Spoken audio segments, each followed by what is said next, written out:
Chapter 1. The Man Who Forgot His Name. He woke in the middle of a crowded train station with nothing but a torn ticket stub in his pocket.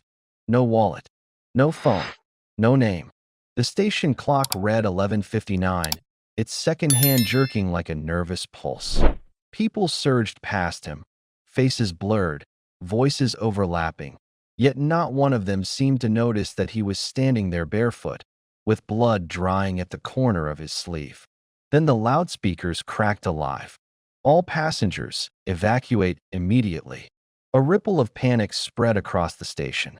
He staggered back, his throat dry, every nerve lit with the certainty that the announcement wasn't meant for the crowd, it was meant for him.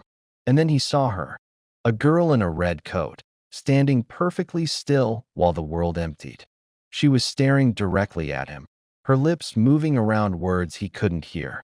The next moment, she dropped a folded piece of paper onto the floor and vanished into the fleeing tide of people. He picked it up. 5 words were scrawled in frantic ink. You have 12 hours left. Chapter 2. 12 hours. He checked his watch. The hands didn't move. The world outside the station felt distorted, like a painting peeling from reality. 12 hours. What could that mean? Death? Capture? Something worse? He started walking, following instinct more than reason. Every street seemed unfamiliar, yet oddly familiar, like fragments of memories half buried. There was something about the way shadows leaned across the alley walls that made him shiver, like the night itself was watching. A sound behind him. Footsteps. Light, almost playful. He turned. No one. Just a discarded newspaper fluttering in the wind. He unfolded it. A headline screamed in bold letters. Mysterious disappearances continue across city. Authorities baffled. The article described people vanishing mid-commute, leaving behind nothing but objects that hinted at their lives. A watch, a shoe, a single key. His stomach twisted. Was this connected? Was he next? He felt it again, eyes on him. He spun, this time catching a reflection in a shop window. A man, tall, faceless, in a gray coat. And then the reflection vanished. The girl in red. The note. The 12 hours. And now, the faceless watcher. He ran. Chapter 3. The Stranger's Message. By the time he reached a cafe that still had lights on, his chest burned. He slid into a corner booth, hoping no one would notice him. He unfolded the note again. You have 12 hours left. He traced the ink with a trembling finger, trying to read some hidden message, a cipher, a clue. His mind raced. Why him? Why now? A man approached, thin, jittery, with glasses that glinted under the dim light. He didn't sit. He leaned close. Time's running out, the man whispered. If you want to survive, you need to remember everything. Remember what? He asked. The man's lips twitched. He handed over a small, cracked mirror. In it, his own reflection looked wrong. Not his face exactly. It was him, but older, darker, eyes hollow, like someone else's memories were bleeding through. Who are you? He demanded. I'm someone who can help. But you need to decide. Fast. The city is already changing. The man vanished before he could ask another question, leaving the cracked mirror in his hand and a tremor of fear crawling up his spine. He looked around. The cafe was normal, or as normal as a place could be at midnight, with the shadows of unknown threats waiting just outside. And then his phone buzzed. He didn't have a phone. Perfect. Let's dive into the next chapter, keeping the tension tight and the countdown ticking. Chapter 4, Hour 11. The screen glowed in his hand. Impossible, yet undeniable. A single message blinked. Look behind you. Now. He froze. The cafe seemed to hold its breath. Slowly, cautiously, he turned. Nobody. Just the reflection of the cracked mirror in the window across the street, catching the light from a flickering street lamp. But the mirror wasn't empty. Someone, or something, stood behind him. A whisper in the back of his mind. Remember. He stumbled out of the cafe and into the alley. The city felt different now, like it was alive, rearranging itself. Shops, signs, streets. They bent subtly, shadows elongating and retreating, as if the city itself was aware of him. He tried to recall anything, a name, a street, a friend, a memory. His past was a black hole. But flashes kept coming, snippets of voices, fragments of places, fleeting faces. And then he saw her again, the girl in red, standing under a street lamp, perfectly still. She held a small, black box. A keyhole gleamed in its center. He ran toward her. She opened the box slightly. Inside was a photograph. It was him, but not as he remembered himself. He was smiling at a party, holding a glass. Around him, shadowy figures loomed, faces blurred, faces he didn't recognize, or maybe faces he had forgotten. The girl whispered, almost mournfully, "You left something behind, and now it wants you back." Before he could respond, a hand clamped over his mouth. He was yanked backward into a dark doorway, pressed against the wall. A voice hissed in his ear, "Time isn't on your side." Chapter 5, The Chase. He tore away from the grip and bolted, heart hammering. The streets had become a maze. Every turn seemed to double back, every alley a trap.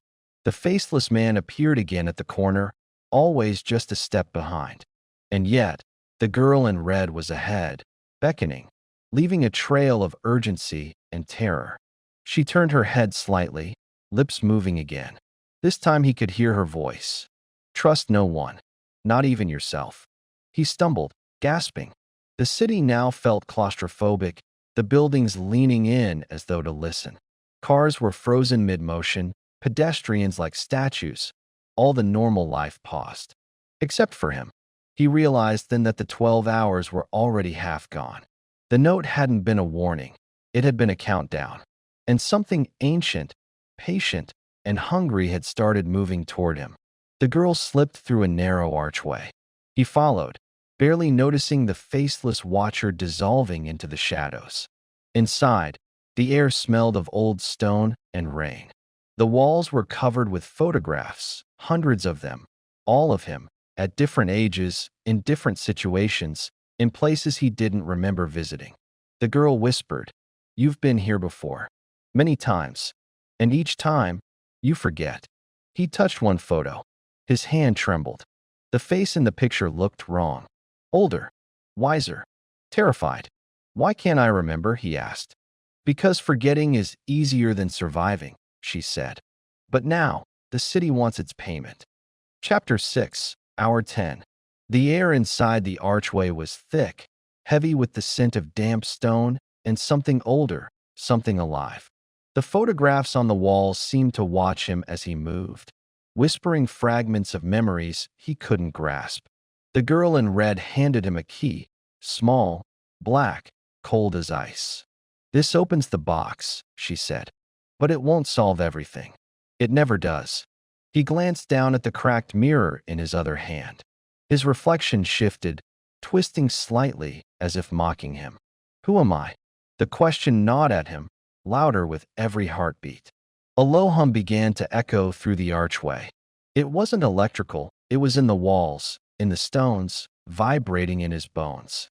The faceless man appeared at the end of the corridor, stepping silently from the shadows, blocking the only exit. "Time," the man whispered, "is a luxury you've already spent." He lunged, but the hallway seemed to stretch, elongate, making each step an eternity. Every movement was slowed, heavy. The girl in red vanished before he could call to her. Then the box clicked open in his hands. Inside was a small, folded piece of paper. He unfolded it with trembling fingers. "Remember the bridge. Remember the night. Or it will remember you first." He didn't know what it meant, but instinct screamed at him to leave the archway. The faceless man advanced, and the stone walls seemed to pulse, closing in. He ran. Outside, the city had changed again. Streetlights flickered violently, and the shadows moved of their own volition, stretching toward him like dark fingers. Cars were abandoned, their engines idling as if waiting for him to pass. And then he saw it. A bridge arching over a river that wasn't supposed to be there.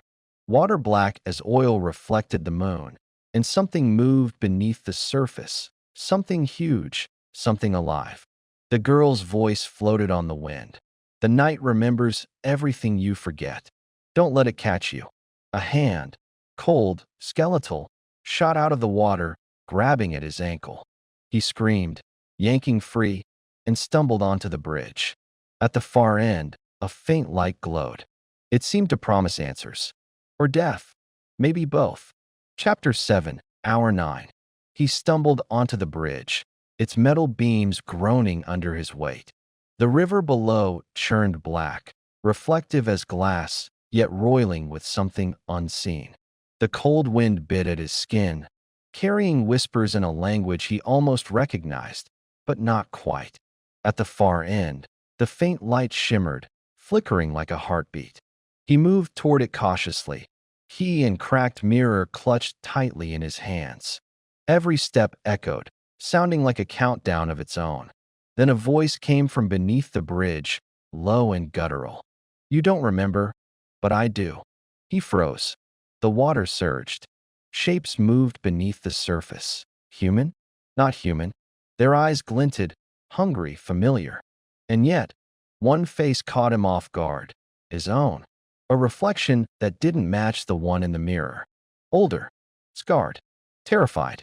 He stumbled back as the faceless man appeared again, emerging from the shadows at the bridge's entrance. Why are you following me? He demanded, voice cracking. The man tilted his head. I'm not following. I'm waiting. You always return here. Always. Before he could ask what that meant, the girl in red appeared at the center of the bridge, holding the black box. You have to open it, she said urgently. It's the only way to remember and to survive. His hands shook. He had no idea what he would find. Truth, terror, or something worse. But the shadows behind him stirred, the river beneath him pulsed, and the faceless watcher advanced. He inserted the key into the box. It clicked. A soft light spilled out, illuminating the bridge. Inside, he saw fragments of memories, images of himself he didn't recognize. A laboratory, a room filled with clocks, a hand reaching for another hand he didn't know was his own. Then, the whisper returned. You left something behind, and it's coming back. A wave of understanding struck him. He wasn't just being hunted. He had lost something vital, something he had forgotten, and the city itself wanted it back. And somewhere, in the depths of that black river, it was waiting. Chapter 8, Hour 8. The bridge shivered under his weight, as if acknowledging the weight of his decisions. The light spilling from the box painted the girl in red's face in harsh, flickering strokes.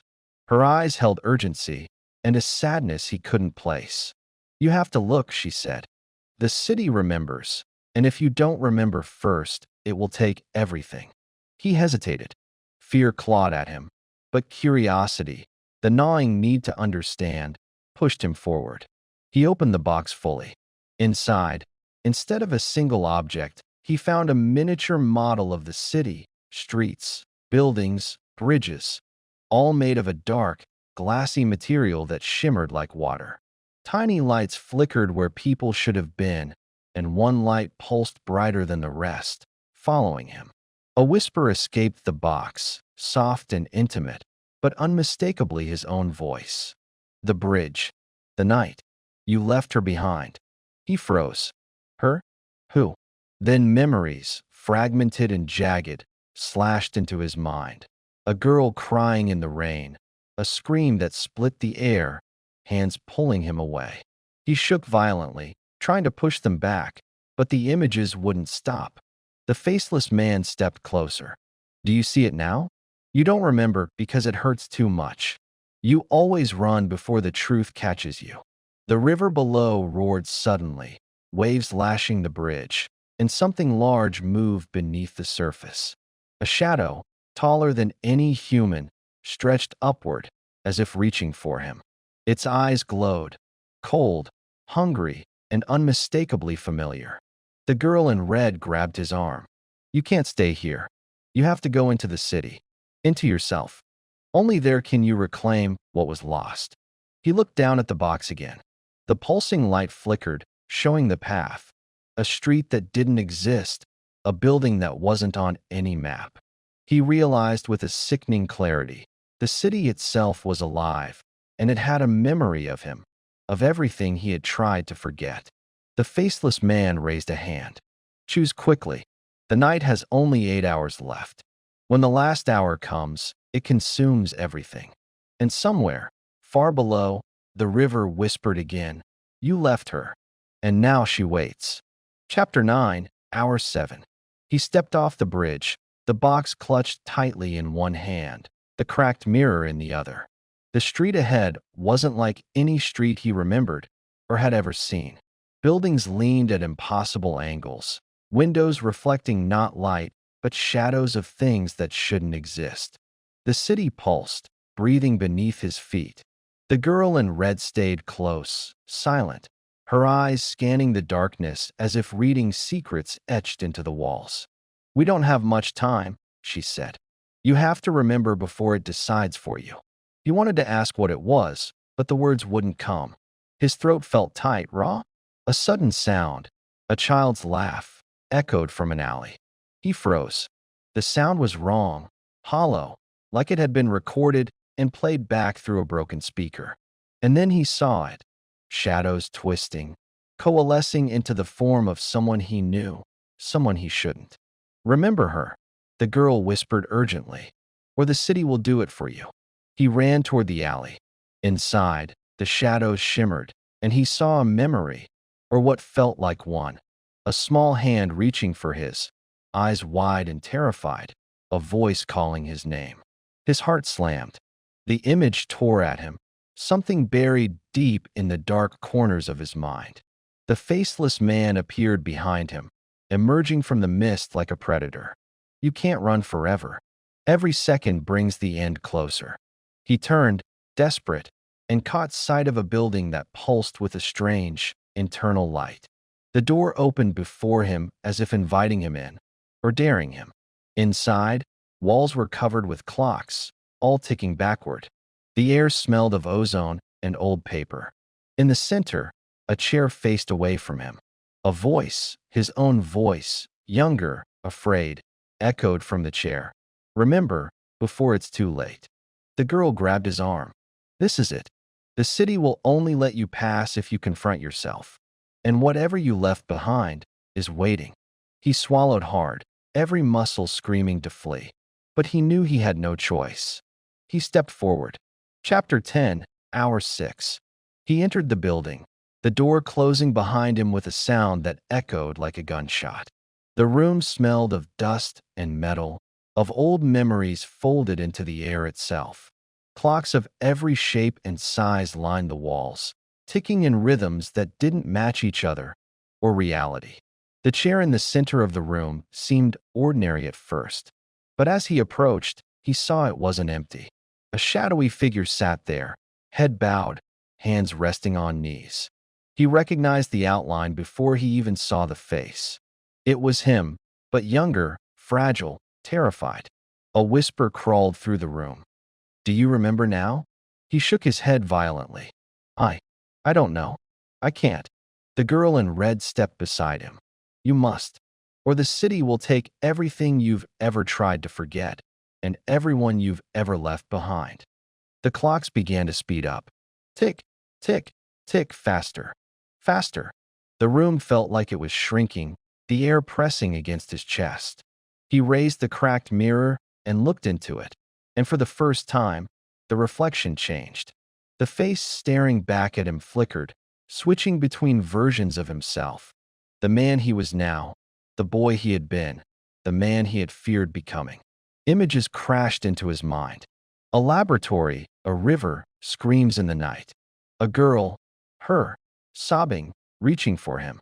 A choice he had made, and the cost of that choice. The faceless man appeared behind him. "Do you see now? Every second you wait, you lose more of yourself. You were warned. 12 hours. The first 6 are gone.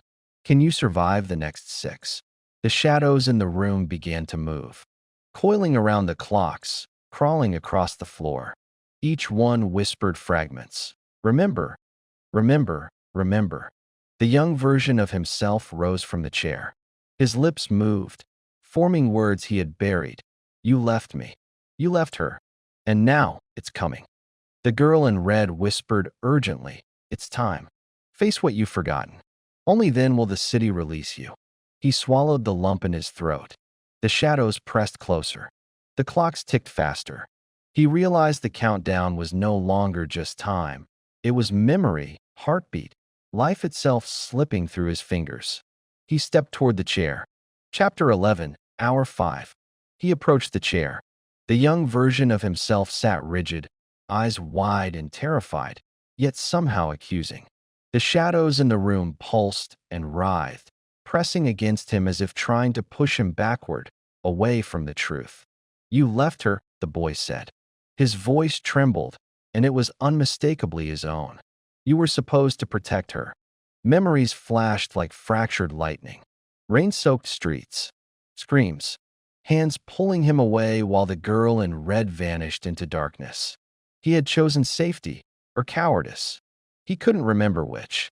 The faceless man appeared again, taller, closer, whispering in a voice that scraped against his bones. Every hour you forget, it gains strength. Every memory you ignore, it becomes more real than you. The girl in red grabbed his arm. You have to remember her name. Remember everything you left behind, or this city will swallow you. He knelt in front of the chair, staring into the young version of himself. Slowly, names and faces began surfacing. Her name, the river, the night he ran, the promise he broke. Pieces of himself, broken and scattered across time, started to knit together. A sudden rush of sound, a scream, filled the room. The shadows screamed it back in 1,000 distorted echoes. Water began to pour from the walls, flooding the room, carrying images of the girl, alive and trapped, reaching for him. Don't let it take her, the girl in red shouted. The clocks ticked violently now, each second like a hammer against his chest. He raised the black box. Light poured from it, connecting to the reflections in the mirror. The images and memories collided in his mind. The young version of himself whispered, fading, remember, before it's too late. And then he did. Her face, her voice, the night, the river, the promise. Everything crystallized into a memory so sharp it almost hurt. He remembered what he had left behind. The city shuddered, walls quivering, shadows screeching in protest. The faceless man dissolved into the darkness. The water receded. The room stilled. The girl in red looked at him with a faint, relieved smile. Good. You remembered. But remembering isn't enough. You have 5 hours left to act, or everything will be lost. Chapter 12, Hour 4. The door behind him creaked open, spilling the dim glow of the street outside. The city had shifted again. Streets no longer followed the maps he remembered, alleys twisting like labyrinths, shadows pooling in impossible corners. Every step he took made the cobblestones hum beneath his feet, alive with awareness. The girl in red led him forward. You've remembered, but now you must act. The river isn't just a memory, it's the threshold. What you left behind is waiting there, and it's hungry. He swallowed hard, the black box in one hand, the cracked mirror in the other. As they approached the riverbank, he saw movement beneath the surface. Dark shapes coiled in the black water, glinting with eyes that knew him intimately, intimately enough to hurt. Stay close, she said. Do not let it touch you until you've reclaimed what is yours. The faceless man appeared once more, stepping from the shadows of the buildings lining the river. You've remembered, but do you understand? Memory alone doesn't save you. Action does. And time is slipping. The water surged suddenly, dark waves breaking against the bank, as if the river itself had grown impatient. From beneath the surface, a hand shot out, pale, clawed, desperate. Then another and another. He realized the truth. These were fragments of those he had failed. People, memories, shadows, manifested, reaching for completion. And at the center, the girl. Her. Struggling, screaming silently, trapped in the river's black heart. He stepped forward. The black box emitted a pulse of light, connecting to the reflection in his mirror. He lifted it high, chanting fragments of memory aloud, drawing the past into the present. The river convulsed, shadows screaming as the fragments recoiled. The girl's hand broke the surface, grasping his. He pulled her free, and the river spasmed violently one last time before settling into calm, unnaturally still water. The faceless man stepped back, voice low. The first half of your time is done. You remembered and acted, but the city never forgets. For hours remain. The reckoning approaches. The girl in red looked at him, face pale but determined. We move now. The city is alive, and what's coming wants more than memory. It wants truth. Chapter 13, Hour 3. The streets were alive. Not metaphorically, alive in the way he had feared. Sidewalks shifted beneath his feet, buildings leaning closer as if to listen.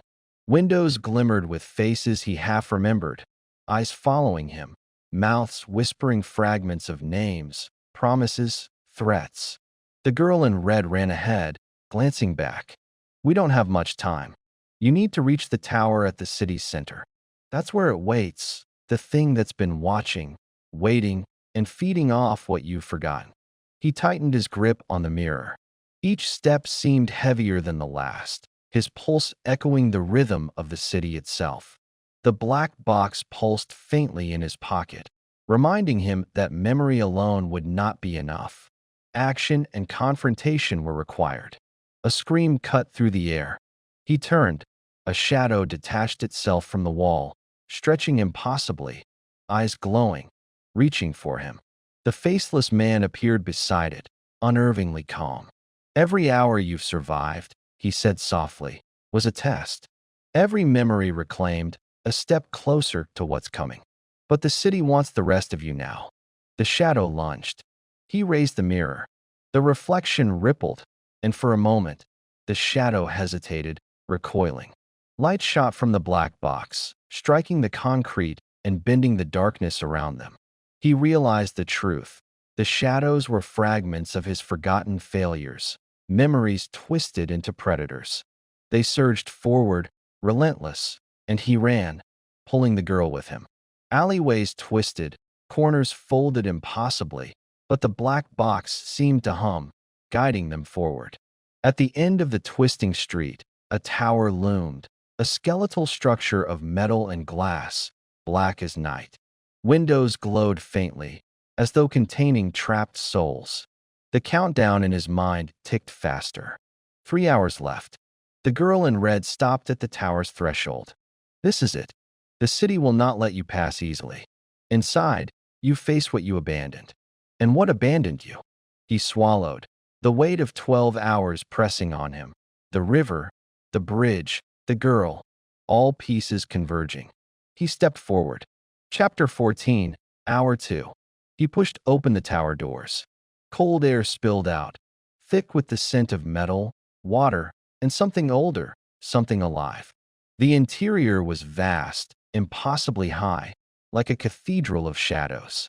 Staircases spiraled into darkness. Elevators led to nowhere, and every surface reflected fragments of him, past, present, and possibilities he had never lived. The girl in red whispered urgently, "The city watches everything. Every choice, every hesitation. Inside, you will face the source." The faceless man appeared at the top of a spiraling staircase. 2 hours left, he said. His voice was soft, but it carried through the cavernous space like a warning bell. Time isn't your ally. Do you understand what it wants? He shook his head. The black box pulsed with light, responding to his heartbeat. It was more than a key. It was a compass, a weapon, and a mirror of his own soul. From the shadows, figures began to emerge. People he had failed, people he had abandoned, memories he had buried. Their faces were twisted, angry, but familiar. Among them, one figure stood out. The girl from the river, alive, trapped, staring at him with eyes that bore the weight of betrayal and hope. "You left me," she said softly. Her voice echoed through the tower, and suddenly every shadow seemed to twist in response. He gritted his teeth. I, I remember now. I remember everything. The shadows surged. They formed a mass, writhing, pulsing, and a low, guttural voice filled the tower. You cannot undo the past. You can only face it. The faceless man raised his hand. Then face it. The next hour decides what remains. Will the city consume you, or will you reclaim what is yours? The girl in red held his hand. The black box glowed brighter than ever. Together, they stepped forward into the mass of shadows. The tower seemed to breathe around them, walls bending, ceilings stretching into infinity. The first confrontation began. He touched the black box to the shadows, and fragments of memory flared into reality. The bridge, the river, the screams, the promises, the girl's face. Every moment he had forgotten struck the shadows with the force of truth. And for the first time, the darkness faltered.